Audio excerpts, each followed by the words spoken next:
Pinadalhan na ng Department of Justice ng subpoena si dating Pangulo at ngayon ay Congresswoman Gloria Macapagal Arroyo. Kaugnay po yan ang reklamong plunder na inihain ni dating Solicitor General Frank Chavez. Ang reklamo ay dahil sa umunoy maling paggamit ni Arroyo sa pondo ng Overseas Workers Welfare Administration o OWA. Pinadalhan din ng subpoena sina dating Executive Secretary Alberto Romulo, dating OWA Administrator Virgilio Angelo at dating PhilHealth President Francisco Duque III. Ayon naman sa tagapagsalita ni Arroyo na si Elena Bautista Horn, wala pa silang natatanggap na subpoena kaya hindi muna sila makapagbibigay ng pahayag.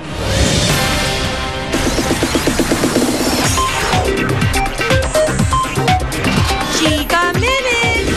Buhay na buhay at isang masiglang Kuya Germs Herman Moreno ang humarap sa GMA News. Matapos kumalat sa internet ang balita na pumanaw na raw siya. Ayon kay Kuya Germs, hindi lang ito ang unang beses na kumalat ang ganitong balita. At ipinagpapasa Diyos na lang daw niya ang mga nagkakalat nito. Unang ibinalita sa isang free online encyclopedia na namatay na raw si Kuya Germs. Na agad namang kumalat sa mga social networking sites. Payo ni Kuya Germs sa publiko, huwag basta-basta maniwala sa mga kumakalat na balita. Ito, kaharap mo ko ngayon. Ito po ang inyong Kuya Germs. Nagpapasalamat po doon sa mga nag-aalala. Namang nakamamangha ang engrandeng pagtatapos ng American Idol Season 10.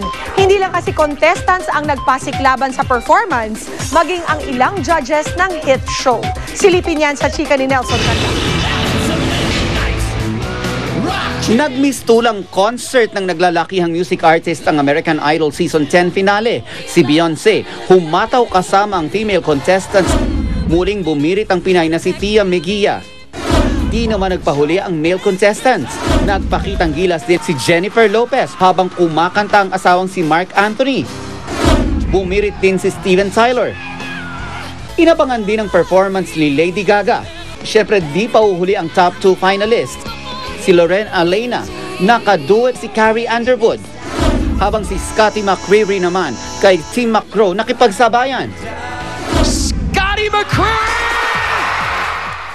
Ang 17-year-old classic country crooner ang itinanghal na pinakabagong American Idol. Mapapanood ang replay ng season finale sa Sabado at Linggo ng gabi sa GMA News TV. Nelson Canlas, updated sa Showbiz Happenings. At yan ang mga maiinit kong chika for tonight. Tutok uli bukas for the hottest in showbiz. Dito lang sa Chika Minute. Ako po si Pia Guanyo. Mel, Mike?